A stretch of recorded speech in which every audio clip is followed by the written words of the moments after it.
You have been given a map to a world that does not exist, a world where your integrity is your shield and your good intentions are your sharpest sword. This is the most dangerous lie you have ever been told.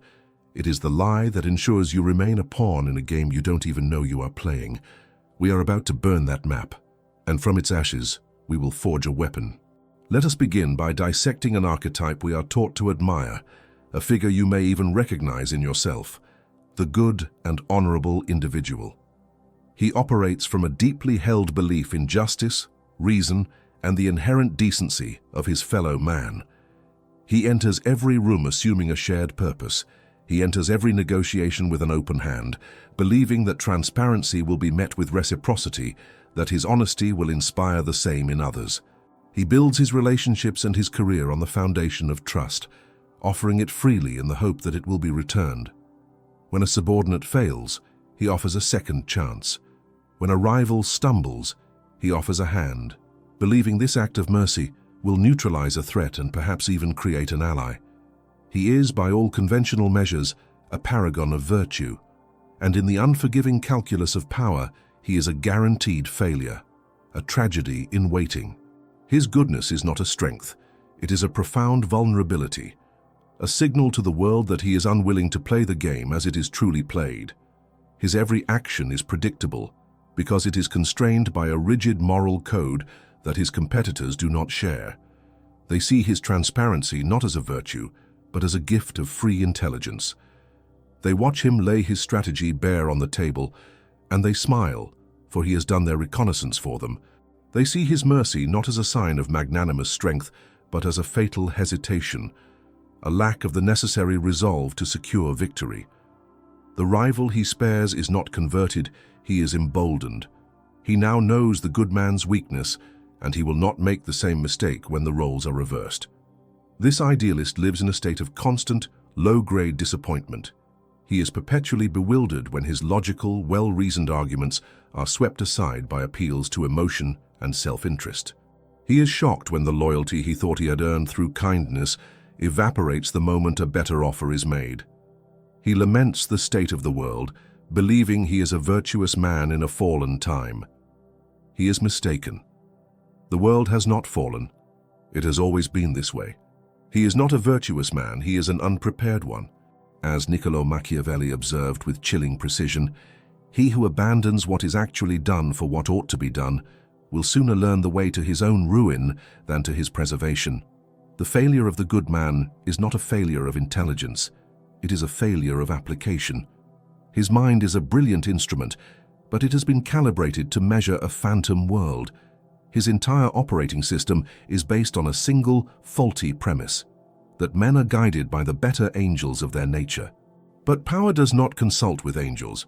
Power is a primordial force, and it responds only to its own logic. It bends to those who understand the raw, unvarnished mechanics of human desire, the fear of pain, the hunger for gain, the thirst for status, and the terror of oblivion. The idealist comes to this unforgiving arena offering trust and virtue. He is like a merchant trying to purchase a fortress with a currency that no one values. Now let us turn away from this portrait of noble failure.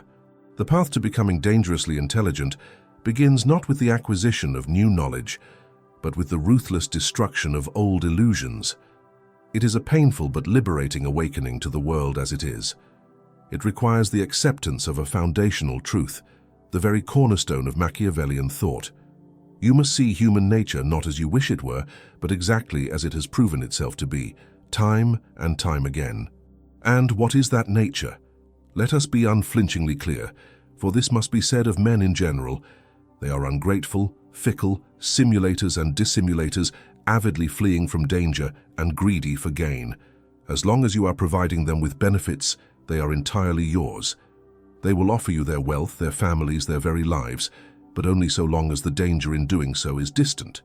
The moment real risk appears on the horizon, the moment your needs conflict with their own safety or ambition, they will betray you. This is not cynicism. It is a clinical observation of a timeless and immutable condition. To become dangerously intelligent is to stop resisting this reality. It is to cease the exhausting and self-defeating crusade to make men better than they are. and instead, to learn to use their nature as a navigator, uses the stars. You do not argue with the laws of physics. You master them to build bridges that stand. Likewise, you do not argue with the laws of human nature. You master them to build structures of power that endure. This is the first principle of the armor you must now forge for yourself. Your intelligence must cease to be a fragile instrument of moral persuasion.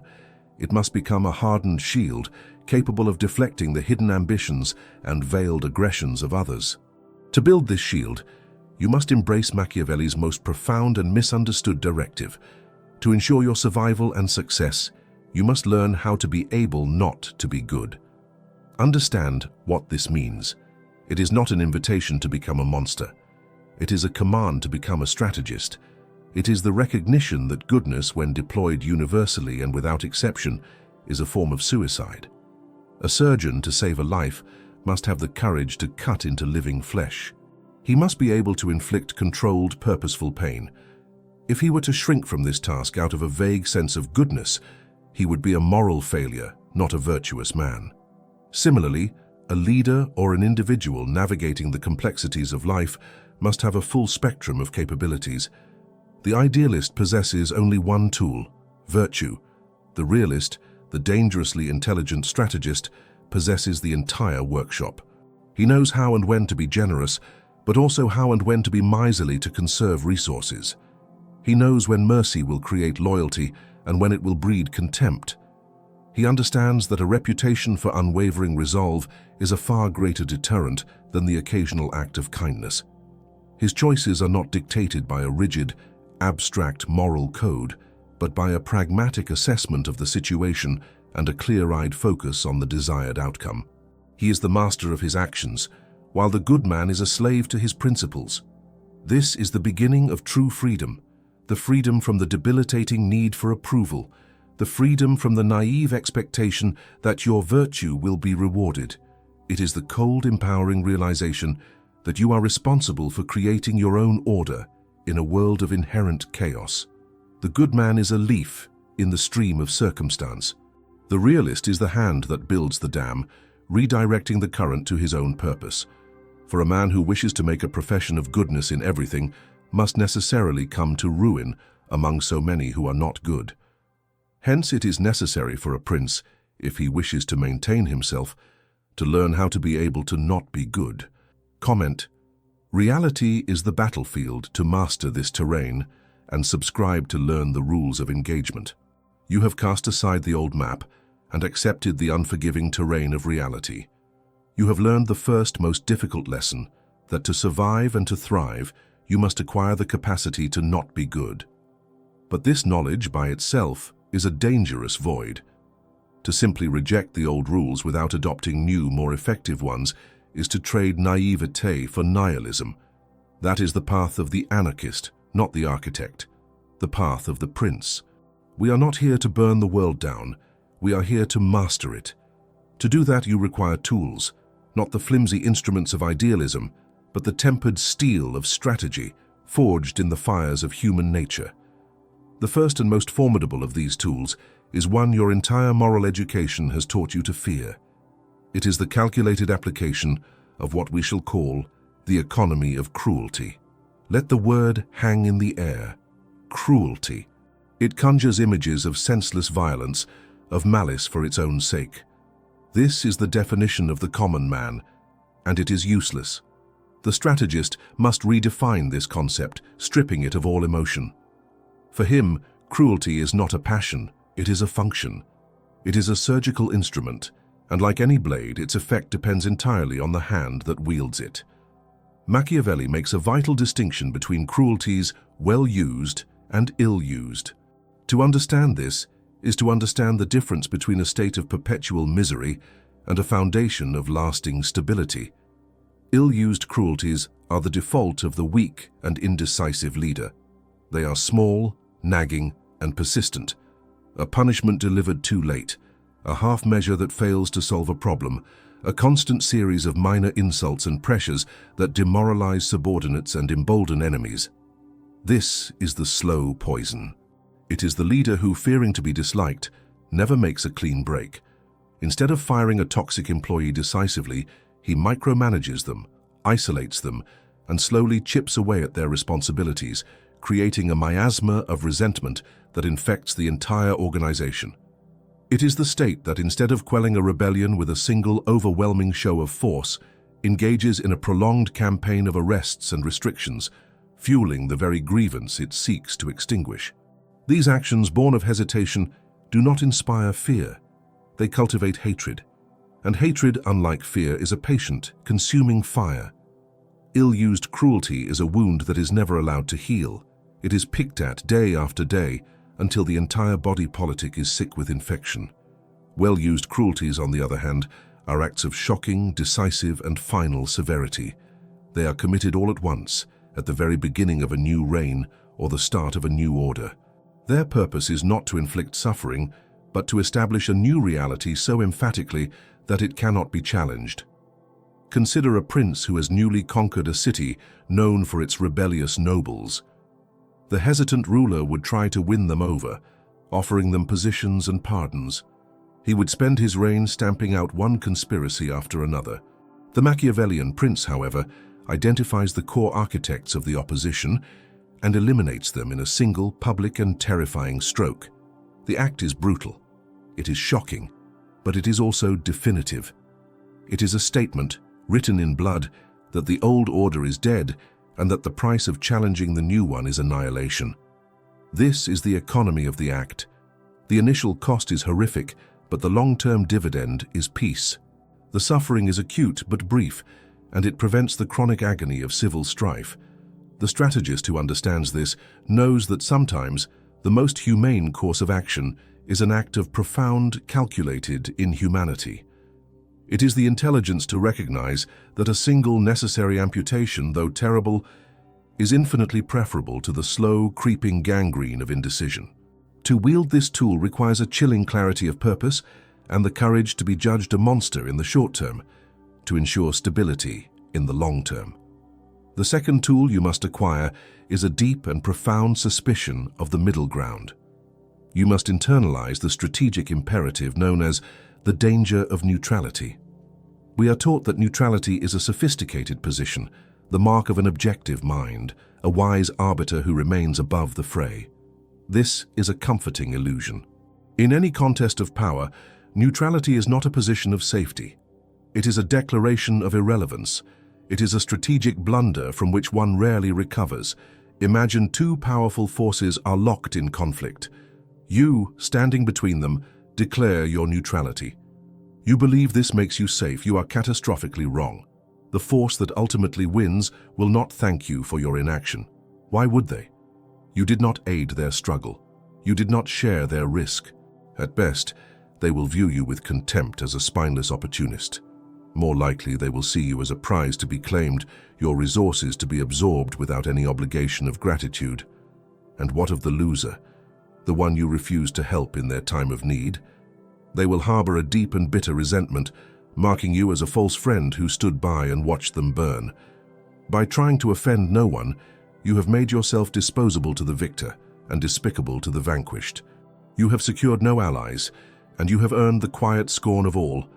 The world does not respect bystanders, it respects actors. The dangerously intelligent individual understands that in any critical confrontation, there are only two respectable positions, that of a resolved friend or a declared enemy. To choose a side is to make yourself a factor in the equation. It forces others to reckon with you. Even if you align with the weaker power, your commitment earns you their undying loyalty should they prevail.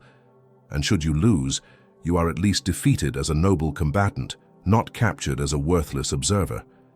The refusal to choose is an attempt to evade the risks of commitment, but in doing so, it invites the greater risk of being erased. Power abhors a vacuum, and the neutral party is a vacuum of will. It signals to the world that you are a passive entity, a thing to be acted upon rather than a force to be respected. Therefore, when faced with the conflicts of others, the strategist does not ask, "How can I stay out of this?" He asks, "Which outcome best serves my ultimate objective, and how can I decisively align myself to bring that outcome about?" This decisiveness creates clarity, and clarity is a form of power. It makes your intentions known, your alliances solid, and your position on the board unambiguous. To be neutral is to be invisible. And in the world of power, to be invisible is to be already dead. Finally, you must build your entire edifice of power upon a single unshakable principle, the third and most vital tool, the mastery of one's own foundations. A prince, Machiavelli notes, must base his power either on the arms of others, mercenaries, or on his own. This distinction is the core of all lasting security. Mercenaries, in our modern context, are any external factors upon which you depend but do not control. They are the loyalty of friends who are with you only in fair weather. They are the reputation granted to you by a fickle public.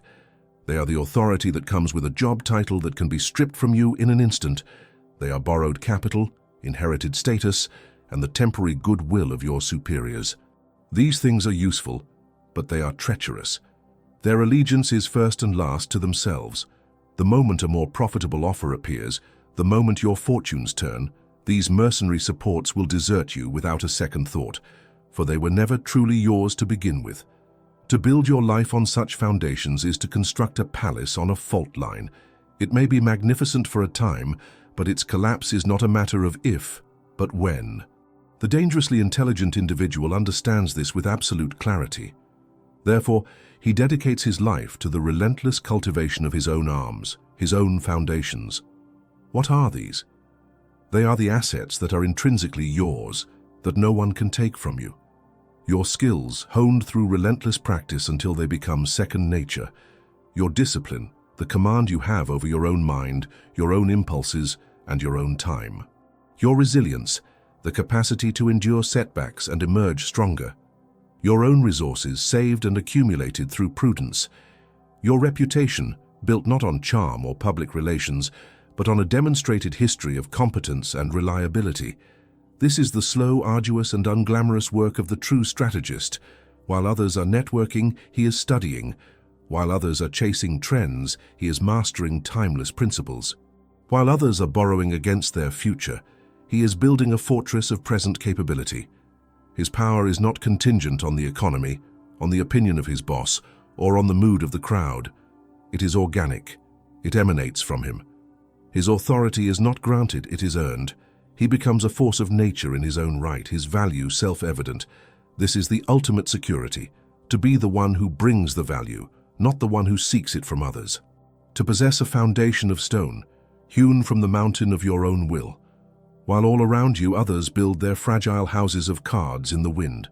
These three tools, the calculated use of severity, the rejection of indecisive neutrality, and an unwavering reliance on your own intrinsic power, are the pillars of a strategic mind. They are the instruments with which you will cease to be a subject of fortune and begin to become its master. You have been given the tools. You understand the necessity of calculated severity, the folly of the middle path, and the supreme importance of building upon your own foundations. You now possess a workshop of formidable instruments, but a craftsman is nothing without the mastery of his primary material. And in the architecture of power, that primary material is perception. The perception of others, and even more critically, the perception of yourself. We now move from the external world of strategy to the internal world of the mind, the true throne room of the prince. For the most crucial battles are not fought on the fields of fortune, but in the silent chambers of the will. The first and most consequential conquest is not over a city or a rival, but over the chaotic republic of your own soul. This is the war within, the conquest of the self. Before you can hope to command the respect or fear of others, you must achieve an absolute monarchy over your own impulses. We are born into a civil war. Our reason pleads for one course of action, while our pride demands another. Our long-term ambition dictates patience, while our immediate desires scream for gratification. Our strategic mind identifies a necessary, unpleasant task, while our vanity recoils from the possibility of being disliked. This internal conflict is the source of all hesitation, all inconsistency, all of the fatal errors that unravel the best-laid plans. The common man is a subject of this internal chaos. His mood dictates his actions. He makes promises in a moment of enthusiasm that he cannot keep in a moment of fatigue. He allows a personal insult to derail a critical negotiation. He confuses his emotional reaction to a situation with a strategic assessment of it. His will is a feather in the wind, and he therefore can never be a force of nature, only a victim of it. To become dangerously intelligent is to end this civil war through the imposition of a ruthless internal sovereign, your calculating will. It is to cultivate a state of profound detachment, an ability to observe your own emotions, your anger, your fear, your ego, your compassion, as you would observe the weather. You acknowledge them, you understand their power, but you do not permit them to command the ship.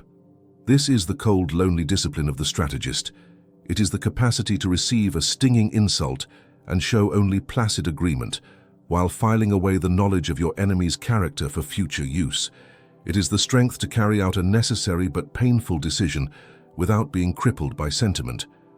This self-mastery is the source of true composure. When others are panicking in a crisis, you are calm, because your will is not tied to the immediate outcome. When others are celebrating a victory, you are reserved, already analyzing the new set of challenges that success has created. This unnerving stillness is itself a form of power. It makes you unreadable, it makes you unpredictable.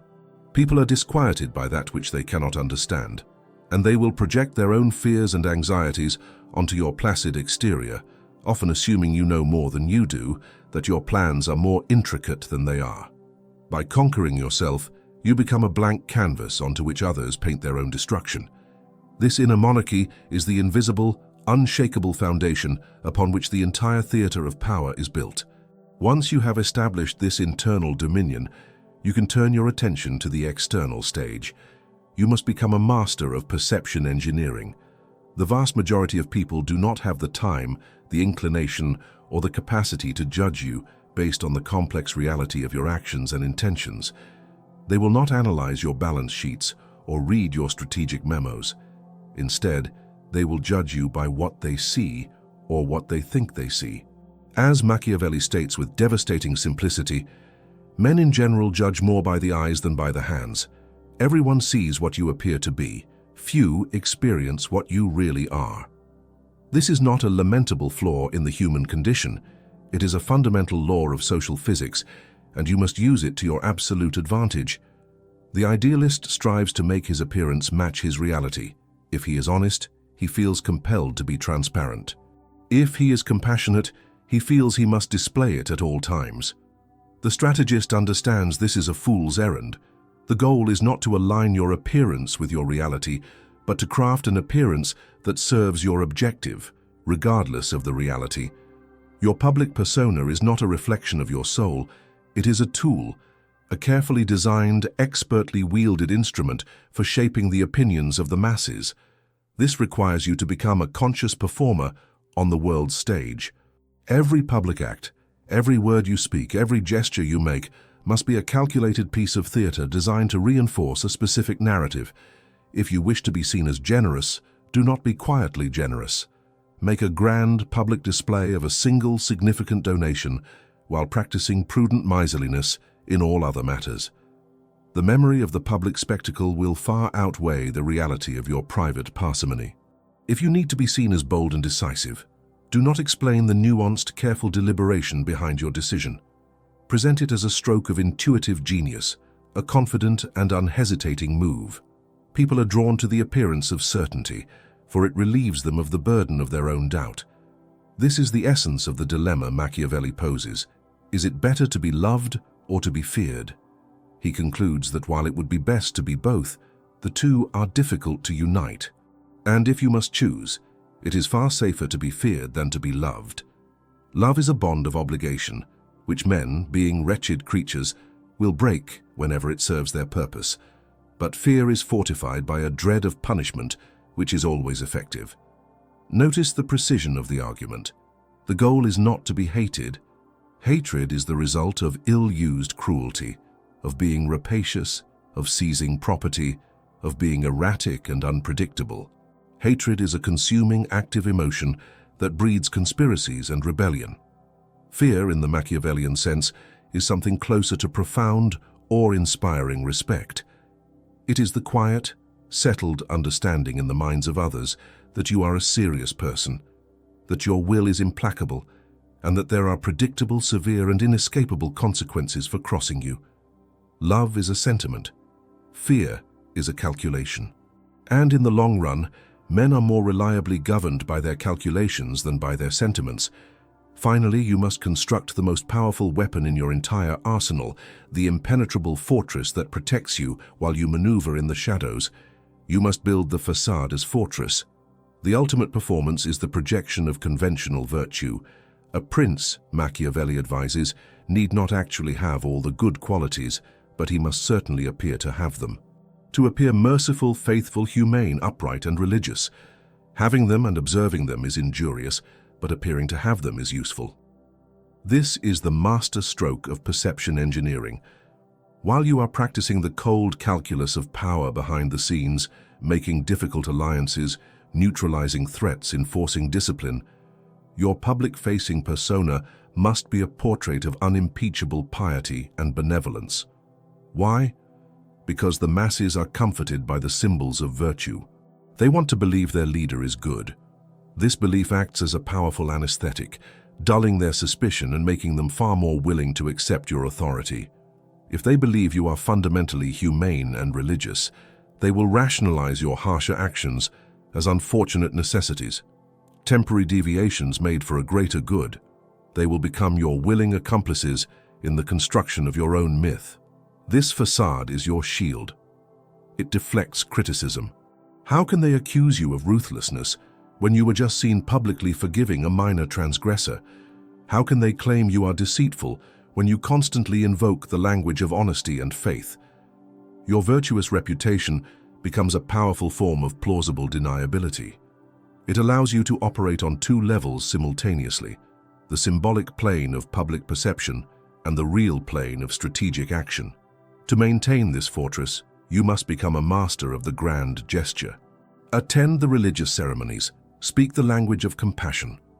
Publicly lament the harsh necessities of your position, be seen associating with honorable people. These are not acts of hypocrisy, they are acts of statecraft. You are not deceiving the people for malicious ends. You are providing them with the psychological comfort they require to feel stable and secure, thereby freeing your hands to do the hard, necessary work of maintaining that very stability. Governing, in its highest form, is the art of making people believe. By mastering the war within, engineering the perception of others, and constructing an unbreachable fortress of apparent virtue, you cease to be a mere participant in reality. You become its author. You have conquered the restless republic of your own soul. You have learned to orchestrate the perceptions of others, building a fortress of reputation around your unreadable will. But these are victories in the realm of shadow and thought. They are the sharpening of the blade, the drawing of the map, the gathering of the storm. They are nothing without the final decisive act of execution. Now, before we unleash this storm and reveal how a moment of violence can give birth to an age of order, ensure you are subscribed. For the ultimate wisdom is not found in knowing the path. It is in the courage to walk it to its conclusion. The moment of execution is the crucible where all strategy is tested. It is the breathtaking, terrifying instant when the strategist ceases to be a planner and becomes a force of history. This is the culmination of your new intelligence, the point where your preparation, your virtù, intercepts and masters the fleeting opportunity presented by chance, by fortuna. Fortune, as Machiavelli saw her, is a raging river, capable of destroying all in her path. The unskilled and the unprepared build flimsy barriers and are swept away. The strategist, the man of virtù, does not try to stop the river. During the calm seasons, he has been diligently building dams, digging canals, and studying the currents. He does not seek to dominate fortune, an impossible task, but to channel her awesome power toward his own objectives. He turns a flood into a source of irrigation. This decisive act, the masterstroke, is not an act of brute force. It is an act of exquisite timing. It is the predator's lunge reserved not for the moment of greatest anger, but for the moment of greatest vulnerability in its prey. It is the surgeon's incision, made not with rage, but with precision, at the exact point where the disease can be excised with a single cut. To the outside observer, the masterstroke may appear impulsive, even reckless.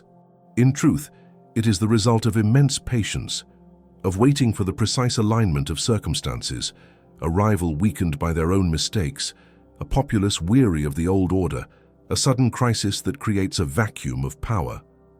When this window of opportunity opens, and it may only open for a matter of hours, you must strike with the full concentrated force of your will. Here, we must embrace another of Machiavelli's brutal but essential truths. Injuries should be inflicted all at once. Why? Because the psychology of power demands it. A single catastrophic blow has a clean clarifying power. It shatters the opposition's morale. It creates a sense of awe and inevitability. It is over before they have time to comprehend it, to organize resistance, to let the poison of simmering resentment take root. The shock itself is a weapon. It paralyzes the will of your adversaries and resets the terms of reality. Yesterday's rules no longer apply. The old loyalties are now obsolete. The landscape of power has been irrevocably altered in a single blinding flash. This is the opposite of the weak ruler, who inflicts 1,000 minor cuts. His slow, hesitant aggression grants his enemies the most precious gift of all: time. Time to plot, to form new alliances, to stoke the fires of hatred. His actions create a state of chronic, low-grade warfare. The masterstroke, by contrast, is a form of terrible mercy. It brings the conflict to a swift and definitive end. The pain is acute, but it is finite. And from its ashes, something new can be built. Whether it is the hostile takeover of a corporation, the radical restructuring of a failing institution, or the decisive removal of a toxic influence from your life, the principle is the same. The act must be total, rapid, and conclusive. You are not just winning a battle, you are ending the war. But this, the moment of victory, is where the amateur believes the work is finished. He pops the champagne. He accepts the accolades. He relaxes his guard. And this is precisely the moment his new, fragile order begins to decay. The true strategist knows that the master stroke is not the end. It is the violent, necessary birth of a new beginning. The most critical phase now commences, the consolidation of the new order. Victory is a fleeting event. Power is a durable structure. Your first act after the decisive blow is not to celebrate, but to begin building this structure with obsessive diligence. You must immediately establish new foundations, create new loyalties, and write a new narrative. You must dismantle the sources of the old power. This means changing the institutions. You alter the routines, the laws, the hierarchies. You change the way information flows, the way decisions are made, the very language used to describe reality. The followers of the old regime must find that their old ways of operating no longer function. Their networks of influence lead nowhere. Their former authority is meaningless. You make the past a foreign country, to which there is no return. Simultaneously, you must create a new class of stakeholders who are invested in your success. You elevate new lieutenants. You reward those who were loyal to you during the struggle, granting them positions of status and influence within the new system. Their power is now inextricably linked to your own. They will defend your new order as if it were their own, because it is. You do not rely on their gratitude, a fleeting emotion, but on their calculated self-interest, an eternal motivator. Then you must seize control of the story. Your decisive action must be framed not as a power grab, but as a necessary and righteous restoration of order. It was not a coup, it was a reform. It was not a betrayal, it was a course correction. You, the architect of this new reality, must also become its chief historian. This narrative, repeated and reinforced, will in time become the accepted truth, calcifying your actions in the amber of legitimacy. This is the true, enduring work of the prince. It is less glamorous than the lightning strike of the masterstroke, but it is infinitely more important. It is the patient, methodical work of the architect, laying stone upon stone, ensuring the foundations are deep and the walls are strong. For the ultimate goal is not merely to win, but to make your victory last. To create a state, be it an empire, a company, a family, or a personal domain, that is stable, orderly, and capable of enduring the relentless pressures of fortune. And so we arrive at the final philosophical truth of this journey. To become dangerously intelligent is to accept a profound and heavy responsibility. It is to see the world not in terms of good and evil, the simplistic binary of the idealist, but in terms of order and chaos, efficacy and ruin. The universe is inherently chaotic. Human societies, left to their own devices, will always drift toward factionalism, decay, and strife. Power, then, is not some malevolent ambition to be avoided. It is the only tool humanity has ever devised to impose a meaningful, life-sustaining order upon the indifferent void. The man who wields this tool effectively is not a villain. He is the founder. He is the lawgiver. He is the one who accepts the grim reality that to create a garden, one must be willing to pull the weeds, to build the fence, and to stand guard against the wilderness. He understands that stability is a rare and precious thing, and that it must sometimes be purchased at a terrible price. He has the courage to make the calculations that the good man finds abhorrent, and in doing so, he builds a world in which the good man can safely exist. This is the ultimate paradox of power. The supreme efficacy is not a matter of malice, but of a terrifying, unsentimental clarity. It is the capacity to see the world as it is and to have the unshakable will to act upon that vision, building a throne, a legacy, a structure of enduring order that will stand long after you are gone.